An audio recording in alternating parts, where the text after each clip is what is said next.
Assalamualaikum Ibu. Waalaikumsalam warahmatullahi wabarakatuh. Gimana kabarnya di malam hari ini Bu? Alhamdulillah sehat Mbak Angel. Alhamdulillah. Ya, Tadi gimana perjalanannya ke sini Bu? lumayan macet juga tadi kan, habis maghrib keluar rumah itu perjalanan dari Sihitang padat merayap gitu ya. Waduh. Iya, itu dia ya rekan Rau tadi perjalanan Ibu tadi ya ke studio kita ya. Tentunya semangat ya Bu di malam hari ini menyampaikan ilmu yang tentunya nanti berharap bermanfaat ya. Dan Angel mau bertanya Ibu, apa yang tema kita di malam hari ini Bu?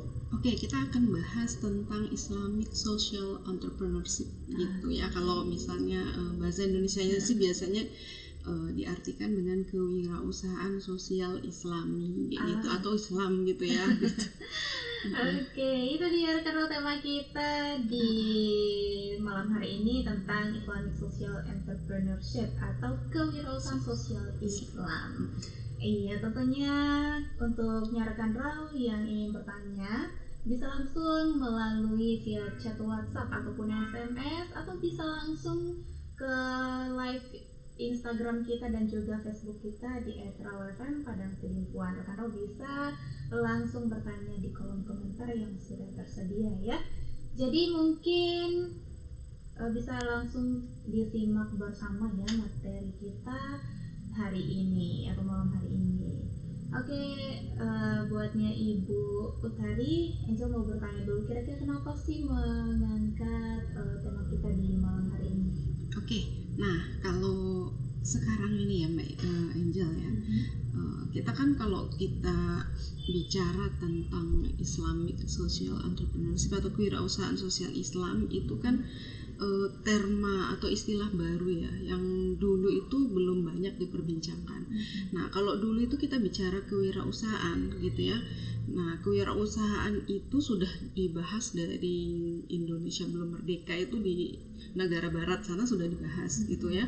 Tetapi akhir-akhir ini kan memang pembahasan ini hot gitu ya. Hot itu dalam artian ketika misalnya mau pemilu gitu, isu-isu ini selalu diangkat, termasuk bagaimana karena ada kaitannya juga dengan pengangguran dan sebagainya gitu ya. Nah kalau kita bicara kewirausahaan sebelumnya itu kita tahu dulu kan, orang kalau bisnis ya, pengusaha gitu ya, kita tahu pengusaha orang yang punya usaha gitu ya. Nah apakah semua pengusaha itu seorang wirausaha? Nah itu ada bedanya gitu ya. Nah kalau bisnis, semua orang yang punya bisnis itu pengusaha. Nah bedanya di kalau kita sebut dia wirausaha ya, dia ada dua unsur yang harus dipenuhi. Yang pertama ada kreativitas dan yang kedua ada inovasi. Nah istilah dalam kewirausahaan itu biasanya disebut sebagai disruptif gitu ya.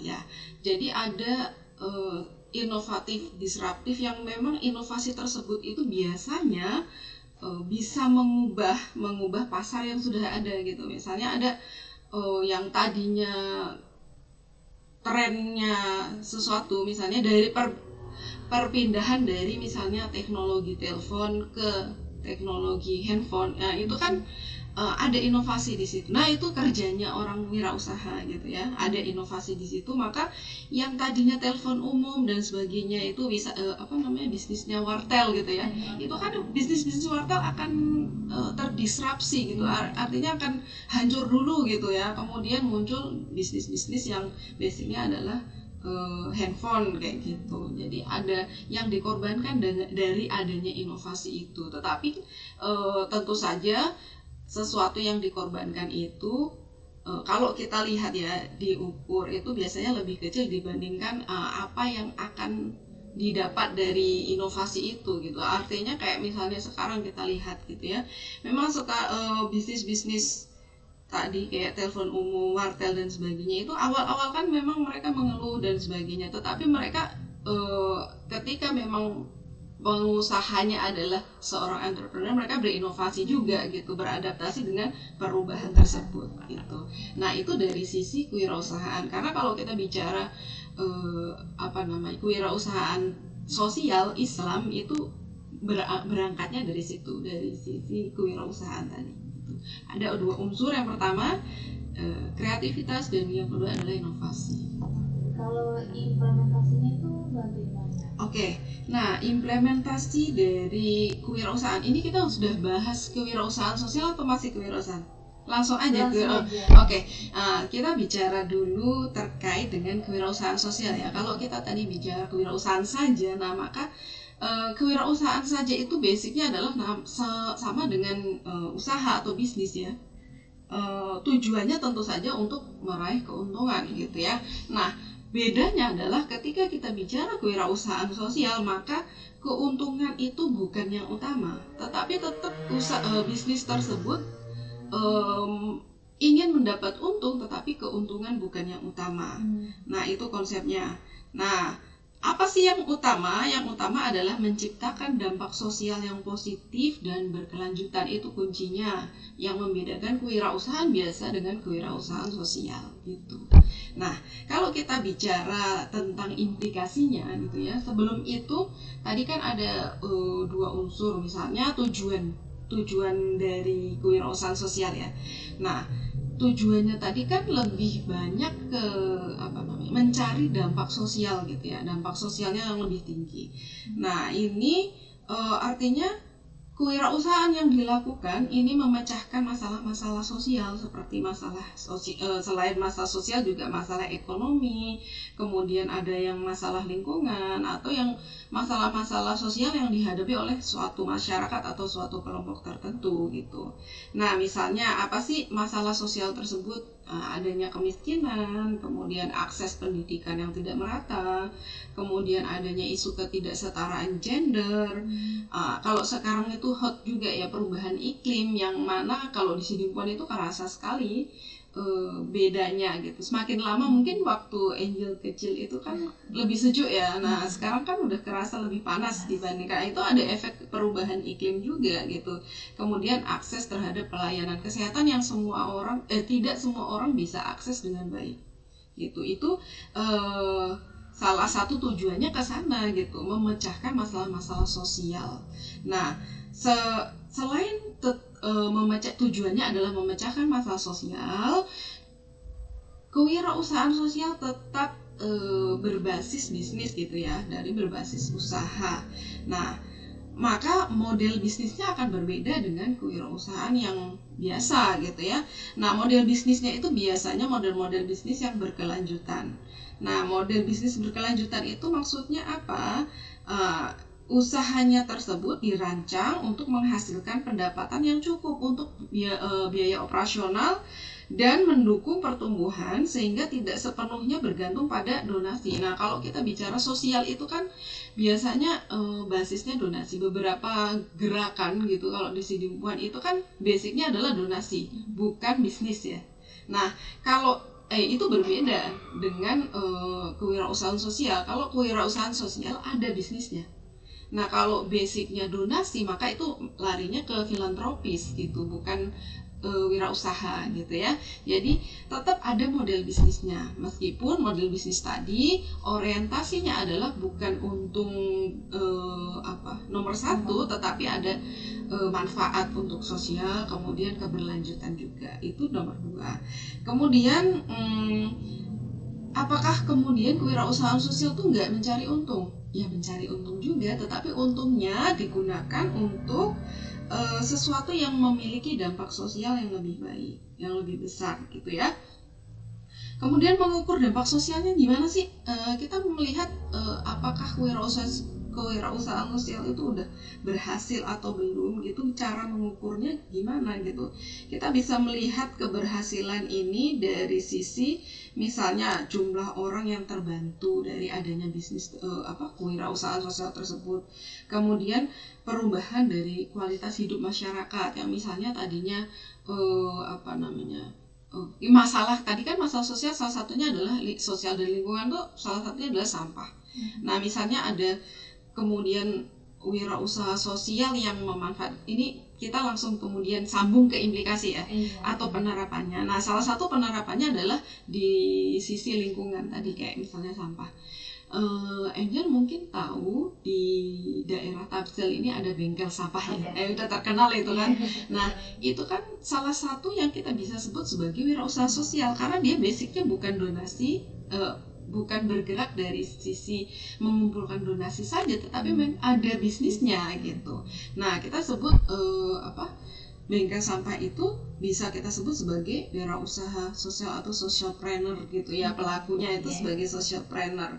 Nah dampak sosialnya kan terukur, misalnya lingkungan menjadi lebih bersih, kemudian masyarakat yang sekitar tempat tersebut bisa terbantu dengan adanya misalnya mengumpulkan sampah-sampah daur ulang dan sebagainya gitu.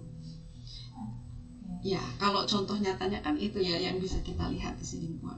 Sebenarnya ada juga yang lain, misalnya kita ada yang klinik di daerah gitu ya, klinik di daerah kan, di daerah ada banyak masalah kesehatan yang akses terhadap kesehatan yang tidak merata. Nah, ada misalnya klinik di daerah yang itu murah gitu ya.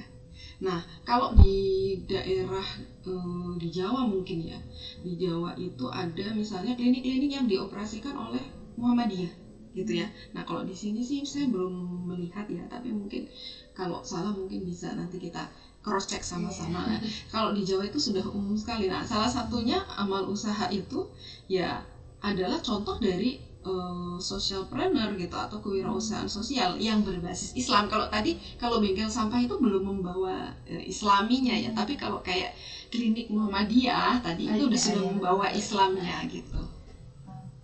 Jadi tadi kita membahas tentang kewirausahaan sosial dan bagaimana implementasinya. Kemudian Ibu apa yang dimaksud dengan kewirausahaan sosial Islam? Ya, kalau kita bahas kewirausahaan sosial Islam maka ada apa bedanya gitu ya, langsung ke perbedaannya dengan kewirausahaan sosial yang biasa saja gitu ya. Nah ada prinsip-prinsip yang memang membedakan. Yang pertama adalah dari prinsip syariah gitu ya. Kewirausahaan ini tentu saja mematuhi hukum-hukum Islam atau syariah. Seperti misalnya kalau dia bisnisnya adalah tentang keuangan maka tidak boleh ada riba. Kemudian goror itu ketidakpastian, tidak boleh ada ketidakpastian. Dan bisnis yang haram seperti alkohol, perjudian dan sebagainya. Usaha harus berjalan sesuai dengan etika dan norma Islami. Itulah yang pertama yang membedakan. Prinsip itu harus ditegakkan. Yang kedua tujuannya tadi. Kalau tujuan sih sebenarnya hampir mirip ya dengan yang biasa. Kalau tujuan bedanya adalah kalau yang kewirausahaan sosial Islam tujuannya itu tidak hanya keberlanjutan di jangka panjang, tetapi keberlanjutan hingga akhirat gitu ya. Nah tidak hanya di dunia saja tetapi juga di akhirat, itu manfaatnya. Kemudian kalau terkait dengan inklusivitas atau keterlibatan masyarakat, kemudian keadilan, ini hampir sama juga gitu. Prinsip di kewirausahaan sosial yang ala barat itu pun sebenarnya sama juga gitu. Keterlibatan masyarakat sekitar, masyarakat yang yang memiliki masalah sosial itu juga menjadi sorotan gitu. Tetapi satu lagi, kalau misalnya kewirausahaan sosial Islam itu ada instrumen-instrumen yang dipakai gitu, instrumen keuangan yang dipakai, contohnya zakat, infak, wakaf gitu, sedekah dan niswaf gitu ya. Oke, zakat, infak, wakaf dan sedekah. Nah itu yang sering dipakai, dialokasikan untuk misalnya tadi zakat, kemudian sedekah dan bentuk amal lainnya yang tujuannya adalah untuk membantu orang-orang masyarakat yang membutuhkan. Nah, yang kelima, yang terakhir adalah kepemimpinan etisnya gitu ya. Nah, pengusaha sosial Islam ini harapannya menjadi pemimpin yang beretika Islam juga gitu, bertanggung jawab, kemudian memberikan teladan dalam hal menjalankan usaha, kemudian mengutamakan kemaslahatan umum dibandingkan kepentingan pribadinya itu. Sebenarnya kan kalau terkait etis itu kan sama saja ya. Jadi ada tiga hal yang sama, tapi dua hal yang memang sangat berbeda, yaitu tujuan syariahnya, prinsip syariahnya, dan tadi pemanfaatan dari sisi keuangan sosial Islaminya gitu. Kira-kira bagaimana peran kewirausahaan sosial Islam dalam pembangunan berkelanjutan? Oke, kalau kita bicara tentang pembangunan berkelanjutan ya, jadi kan kalau gara-gara ada isu lingkungan ini, jadi kalau dulu kan ekonomi itu membahas tujuan ekonomi itu pertumbuhan gitu. Nah, kalau sekarang dengan adanya isu lingkungan, kemudian perubahan iklim, maka tujuan ekonomi tidak hanya pertumbuhan, tetapi pertumbuhan yang berkelanjutan. Nah, kaitannya juga dari sisi tadi pertanyaannya adalah kewirausahaan sosial Islam terhadap pembangunan berkelanjutan. Artinya ekonomi yang berkelanjutan itu bagaimana kaitannya dengan kewirausahaan sosial Islam. Nah, sebenarnya kalau kita bicara tadi yang kewirausahaan sosial Islam kan ada 3 unsur yang tadi ya. Pertama tujuannya adalah untuk kesejahteraan sosial, selain juga tujuan ekonomi. Kemudian ada juga peran terhadap kelestarian lingkungan. Maka kalau kita bicara pembangunan berkelanjutan, problemnya adalah yang pertama adanya kemiskinan gitu ya. Nah, kemiskinan itu dengan adanya kewirausahaan sosial Islam yang mana instrumennya adalah tadi keuangan sosial Islam yang adanya zakat, infak, wakaf dan sedekah, maka melalui kewirausahaan sosial itu kemiskinan bisa terentaskan gitu dengan cara tadi pengelolaan instrumen-instrumen atau pemanfaatan instrumen-instrumen itu sebagai media atau alat untuk mengentaskan kemiskinan dan meningkatkan kesejahteraan sosial masyarakat. Nah, tentu saja perlu keterlibatan masyarakat-masyarakat yang marginal tadi gitu. Jadi kayak misalnya tadi bisnis bengkel sampah gitu ya. Nah, masyarakat-masyarakat yang marginal tadi diajak juga berperan dalam kegiatan bisnis dari bengkel sampah itu. Contohnya seperti itu. Kalau dari sisi pengentasan kemiskinan dan kesejahteraan sosial. Yang kedua dari sisi pengembangan ekonomi yang adil. Nah, kalau kita bicara sistem keuangan berbasis syariah gitu ya, di mana kita ada akadnya yang digunakan adalah akad misalnya mudharabah, kemudian musyarakah, yang mana dengan akad-akad tersebut seminimal mungkin riba itu dihindari ya, dan tidak ada juga spekulasi. Maka sistem ini mampu memungkinkan distribusi kekayaan yang lebih adil dan merata yang tujuannya adalah mengembangkan usaha kecil dan menengah gitu ya, bahkan mungkin usaha mikro juga, usaha mikro, kecil dan menengah atau UMKM ya kan. Jadi kalau misalnya tadi dengan sistem keuangan berbasis syariah tadi, maka tujuan untuk mengembangkan ekonomi yang adil lebih mudah terwujud. Kemudian yang ketiga terkait dengan perlindungan dan pengelolaan lingkungan, maka tadi pemanfaatan bisnis-bisnis yang memanfaatkan lingkungan, termasuk tentang kebersihan, yang keseimbangan ekologi gitu ya. Praktek-praktek ini menjaga keseimbangan lingkungan dan ekologi, seperti adanya tadi pertanian organik, itu juga termasuk contoh dari kewirausahaan sosial ya, yang tujuannya adalah keberlanjutan gitu, karena organik itu kan dia tidak memakai pupuk kimia ya. Tentu saja itu kan akan lebih baik untuk tanah gitu ya, keberlanjutan tanah itu akan lebih baik. Kemudian pengelolaan sampah tadi dengan cara yang lebih bertanggung jawab, bukan dibakar tetapi diolah menjadi bahan-bahan yang lebih bermanfaat gitu ya. Nah, maka dengan itu kelestarian lingkungan bisa lebih terjaga. Kita sudah ada 3. Yang pertama tadi mengentaskan kemiskinan, pengembangan ekonomi yang adil, dan perlindungan terhadap pengelolaan lingkungan. Nah, kemudian selain itu ada juga dorongan terhadap pembangunan spiritual gitu, tidak hanya tadi dari sisi ekonomi dan lingkungan saja, tetapi dari sisi spiritual juga ada gitu ya. Misalnya kewirausahaan sosial ini karena menggabungkan pembangunan tidak hanya duniawi saja tetapi nilai-nilai spiritual juga, maka menjalankan bisnis yang sesuai dengan prinsip-prinsip Islam. Pengusaha sosial Islam tidak hanya berkontribusi pada pembangunan ekonomi dan sosial saja, tetapi juga mendukung pembangunan spiritual yang merupakan bagian penting dari kesejahteraan holistik manusia. Jadi ada unsur spiritual dan moralnya di situ, gitu. Yang mana jadi tadi kita sudah sebutkan 4 ya.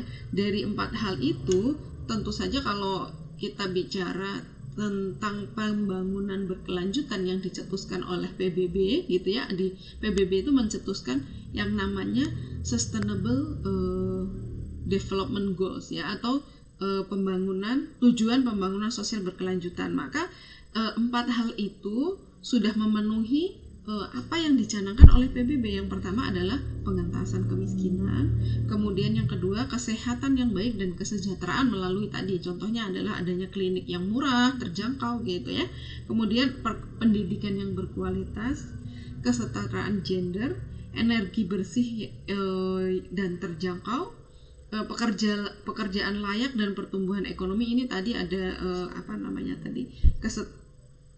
keadilan gitu ya, unsur keadilan ekonomi yang adil, kemudian pengurangan kesenjangan. Itu kalau misalnya kemiskinan turun kan otomatis lebih sejahtera, maka kesenjangannya akan berkurang gitu ya, kesenjangan antara yang miskin dengan yang kaya. Kemudian adanya konsumsi dan produksi yang bertanggung jawab. Tadi kalau kita bicara tentang contohnya adanya pertanian organik, maka konsumsi produksinya lebih bertanggung jawab terhadap lingkungan. Kemudian satu yang terakhir adalah adanya tindakan-tindakan yang mendorong praktek-praktek yang mengurangi adanya perubahan iklim. Itu tujuan dampaknya terhadap pembangunan berkelanjutan. Okay. Ya, itu tadi rekan-rekan peran kewirausahaan sosial Islam dalam pembangunan berkelanjutan. Selanjutnya, Ibu, bagaimana implementasi kewirausahaan sosial Islam dalam industri halal?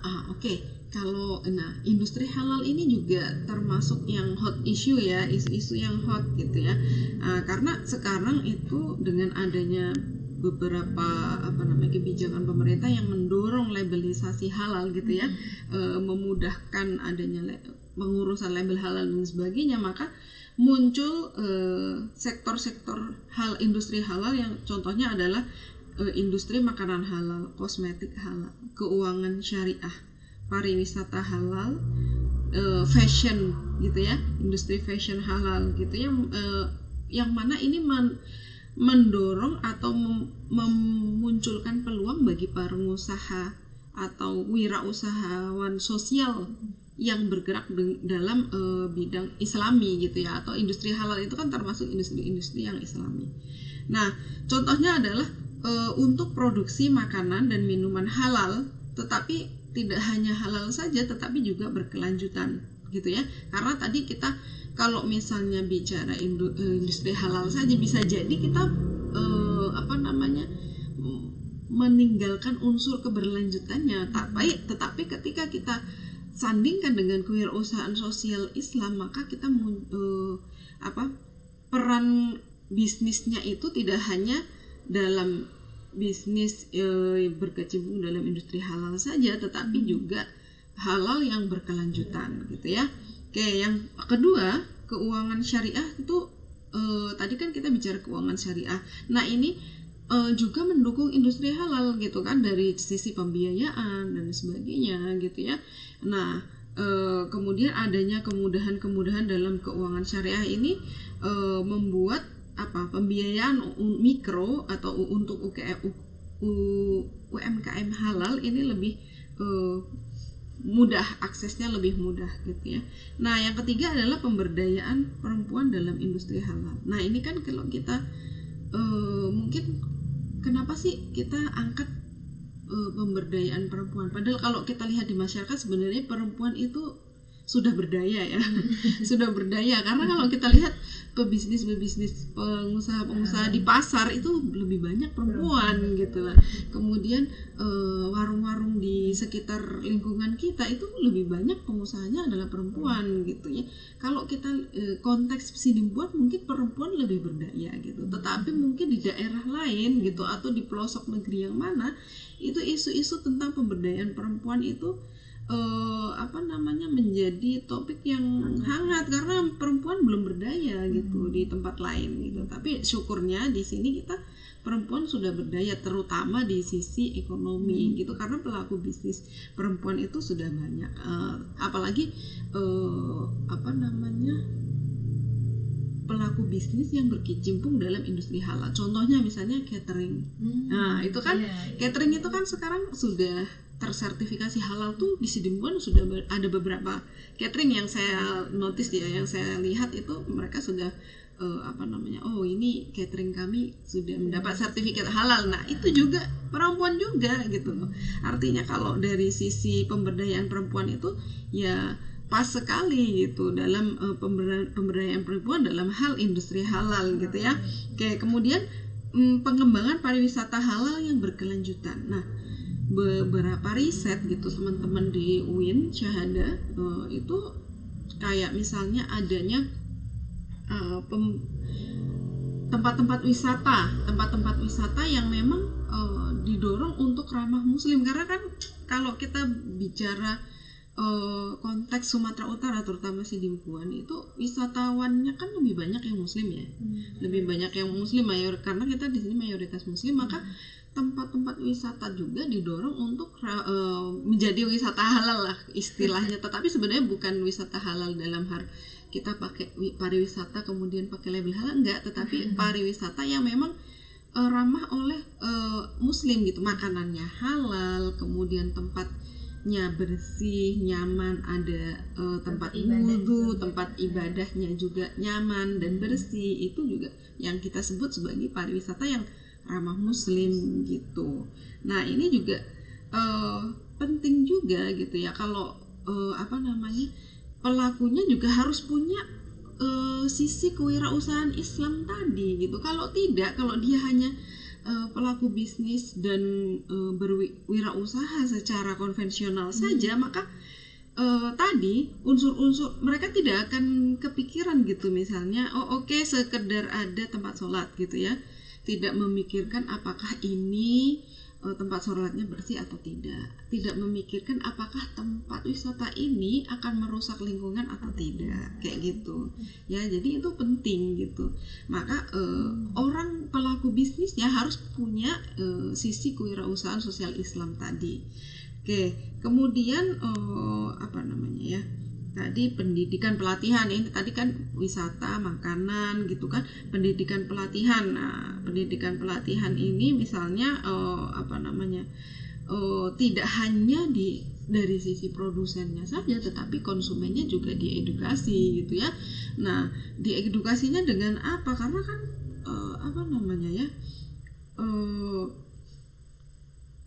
industri halal yang sedang hits ini, kalau tidak dari sisi pengusaha saja, tapi konsumennya tidak aware, tidak sadar, maka ya pengusaha gembor-gembor juga nggak akan direspon baik oleh pasar kan. Pasar nggak peduli, pokoknya yang penting berjilbab, Islam gitu ya, makanannya halal, padahal kan tidak seperti itu gitu ya. Tidak semua karena kan tersertifikasi halal itu tidak hanya halal saja, tetapi kebersihannya juga sudah terjamin, dari sisi kesehatan juga diperhatikan seperti itu. Nah, kemudian ini PR-nya adalah yang terakhir ini ada infrastruktur halal. Nah, ini kita menjadi PR gitu ya. Nah, infrastruktur apakah bisa sebenarnya infrastruktur itu halal? Kalau kita bicara infrastruktur kan biasanya jalan, jembatan kayak gitu ya. Tetapi dalam hal ini adalah kita bicara distribusinya gitu ya. Distribusi adalah misalnya pengangkutan bahan pangan gitu ya, kalau dari sisi makanan gitu ya, dari kebun atau sawah ke pasar, apakah ini bercampur dengan sesuatu yang misalnya pick up-nya bekas ngangkut yang tadi unsur-unsur yang misalnya najis atau haram dan sebagainya, apakah itu kan perlu diperhatikan. Karena kadang kalau misalnya kita tidak memperhatikan itu ya jatuhnya menjadi diragukan lagi kehalalannya gitu. Maka perlu infrastruktur dari sisi misalnya transportasinya gitu ya. Kemudian pembangunan fasilitas produksi itu juga penting. Misalnya kalau kita bicara makanan halal itu kan daging gitu ya. Nah di Sidimpuan itu ada nggak sih rumah potong hewan yang tersertifikasi halal? Nah kayaknya nggak ada gitu loh, belum ada. Nah belum ada itu kan menjadi infrastruktur yang penting yang memang perlu diadakan gitu ya. Nah menjadi PR untuk pemangku kebijakan nantinya gitu, agar kewirausahaan sosial Islam ini jalan, kemudian ini industri halal juga semakin berkembang gitu. Artinya banyak sekali sebenarnya peran kewirausahaan sosial Islam itu dalam memajukan industri halal itu sendiri gitu. Adakah tantangan yang dihadapi seorang wirausahawan sosial dalam menerapkan bisnis yang berlandaskan nilai Islam? Oke, ya terima kasih. Siapa tadi? Dika ya? Tika. Iya. Oke, terima kasih Tika pertanyaannya. Tentu saja bisnis itu kan tentu ada tantangannya ya.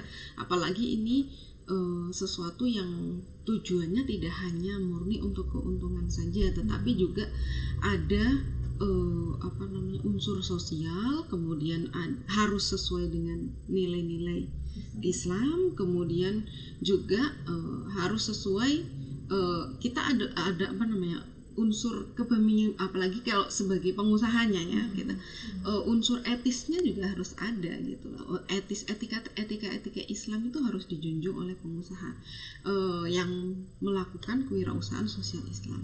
Nah contohnya mungkin kalau tadi saya notice juga tentang kewirausahaan sosial yang belum mengangkat sisi Islaminya, tapi saya setelah iklan tadi barusan sebenarnya ada Jumat Berkah. Nah, Roh FM itu sebenarnya salah satu bisnis yang mengangkat kewirausahaan sosial Islam gitu menurut saya ya. Karena apa? Kalau kita lihat tujuannya itu kan tidak murni bisnis, karena ada konten-konten Islami. Dari sisi itu kan pendidikan yang Islami itu kan juga tercapai. Kemudian edukasi terkait dengan masalah-masalah, kalau saya lihat itu ada masalah kenakalan, masalah narkotika dan sebagainya, itu ada gitu di kontennya Roh FM gitu. Artinya Roh FM itu salah satu contoh kewirausahaan sosial Islam gitu. Nah, apakah ada tantangannya? Tentu saja gitu ya. Tantangan salah satunya adalah tantangan penerapan nilai-nilai Islam juga, nilai-nilai Islaminya gitu ya. Kayak penerapan nilai-nilai Islaminya itu tentu saja ya, kita kalau bicara bisnis itu kan kadang bersinggungan dengan hal-hal yang dekat dengan ya kita udahlah bisnis tuh murni keuntungan saja gitu. Tapi ketika misalnya gangguan itu, tantangan itu ya perlu dipegang gitu oleh seorang pengusaha atau wirausahawan yang berkecimpung dalam wirausahaan sosial Islam. Tadi tantangan dari sisi penerapan nilai-nilai Islamnya. Yang kedua adalah yang tidak kalah penting ini, contohnya misalnya terkait dengan industri halal tadi. Industri halal ini kan sudah ranahnya Islami gitu ya. Udah wirausaha sosial Islam tuh pasti udah ranahnya mereka gitu. Tapi kita bisa lihat tidak semua industri halal itu tadi yang saya notice juga sebelumnya, mereka sudah peduli terhadap keberlanjutan bisnis gitu. Artinya peduli terhadap keberlanjutan ke lingkungan gitu ya. Ke kebersihan apa namanya ya, sustainability gitu ya, sustainability alam lingkungan itu tidak semuanya peduli gitu ya. Jadi kayak misalnya dari proses bisnisnya sudah tersertifikasi halal. Nah, tetapi limbahnya bagaimana? Nah, tidak semua sudah peduli terhadap itu. Sustainability-nya itu menjadi PR, menjadi tantangan oleh para pelaku kewirausahaan sosial Islam, terutama yang berkecimpung dalam industri halal. Apalagi misalnya tadi kalau kita bicara pariwisata. Nah, mengembangkan pariwisata itu, terutama pariwisata yang berbasis alam, itu ada trade off atau hal yang dipersilangkan gitu. Contohnya misalnya gini, kita mau buka penatapan gitu ya, misalnya di Aek Sabaun gitu ya. Nah, ada penatapan di Aek Sabaun gitu kan. Nah, itu kan wisata. Di sana fasilitas untuk ibadah dan makanan itu udah terjamin halal gitu ya. Kita bisa sebut bahwa pariwisata itu sebagai salah satu destinasi yang ramah muslim. Tetapi apakah keberadaan Aek Sabaun itu tidak merusak lingkungan? Nah, itu menjadi pertanyaan gitu ya. Tidak merusak lingkungan dari sisi apa? Misalnya apakah ada resapan di sana yang kemudian ketika hujan itu tidak menyebabkan banjir gitu kan? Kalau ada resapan kan airnya tidak langsung ke bawah ya, tapi meresap ke tanah gitu ya. Apakah ada yang seperti itu? Kalau memang itu juga ada, maka itu juga berarti sudah berorientasi keberlanjutan untuk lingkungan juga. Berarti kita sudah masuk dalam PR dari kewirausahaan sosial Islam itu sudah terpenuhi. Tetapi kalau misalnya sampah masih berserak di tempat wisatanya, kemudian pengolahan sampahnya masih belum bagus, kemudian ketika air hujan turun langsung mengalir saja, tidak ada resapan, nah itu yang menjadi PR untuk kesejahteraan, tidak kesejahteraan masyarakat saja, tetapi juga kesejahteraan lingkungan tadi gitu ya. Iya, itu dia ya untuk 3 jawaban dari pertanyaannya tadi, tantangan yang dihadapi seorang wirausahaan sosial dalam menerapkan bisnis yang berlandaskan nilai-nilai Islam. Oke, kalau sudah tidak ada lagi pertanyaan yang masuk ini, Ibu mungkin untuk penutupan ya, conclusionnya boleh ditambahkan. Nah, memang menjadi, meskipun banyak tantangan ya, seperti tadi pertanyaan dari Tika gitu ya, banyak tantangan, terutama tantangan harus terpenuhi 3 unsur ya, unsur dari sisi tujuan ekonomi yang tercapai, kesejahteraan sosialnya juga tercapai, dan kesejahteraan lingkungan juga tercapai. Maka PR ini perlu menjadi perhatian kita bersama gitu. Nah, akan bagus misalnya kampanye-kampanye misalnya terkait misalnya kayak adanya bengkel sampah, itu dari sisi lingkungan akan bagus gitu ya. Nah, tinggal lagi 2 unsur yang lain, misalnya unsur ekonomi dan unsur kesejahteraan masyarakat. Kemudian apakah dia sudah sesuai dengan prinsip-prinsip syariah, apakah akad yang digunakan misalnya dalam bengkel sampah itu tidak ada gharar atau ketidakpastian, misalnya apakah kerjasama yang dilakukan itu saling menguntungkan, tidak ada yang terzolimi gitu ya. Prinsip syariah kan sebenarnya itu tidak ada yang terzolimi, kemudian tidak ada riba dan sebagainya tadi, yang seperti yang sudah saya jelaskan di depan. Nah, kuncinya adalah tiga hal kalau kita bicara sosial ya, dari sisi ekonomi, dari sisi dampaknya terhadap lingkungan sosial, kemudian lingkungan alam gitu ya. Tetapi kalau kita bicara kewirausahaan sosial Islam, jangan lupa bahwa kita juga punya aturan-aturan syariah gitu ya, punya aturan syariah yang juga harus ditegakkan gitu. Iya, itu dia ya rekan Raul untuk kesimpulannya ya. Boleh ini mungkin menyapa juga kirim mungkin saya menyapa juga untuk mahasiswa saya yang di Fakultas Ekonomi dan Bisnis Islam UIN Syahada Padang Sidimpuan, kemudian di pasca sarjana, terutama untuk mahasiswa mahasiswa prodi ekonomi syariah pasca sarjana UIN Syahada gitu ya. Mudah-mudahan sesi talk show ini bermanfaat untuk teman-teman mahasiswa, kemudian juga untuk kolega-kolega dosen dan untuk civitas akademika UIN Syahada pada umumnya gitu.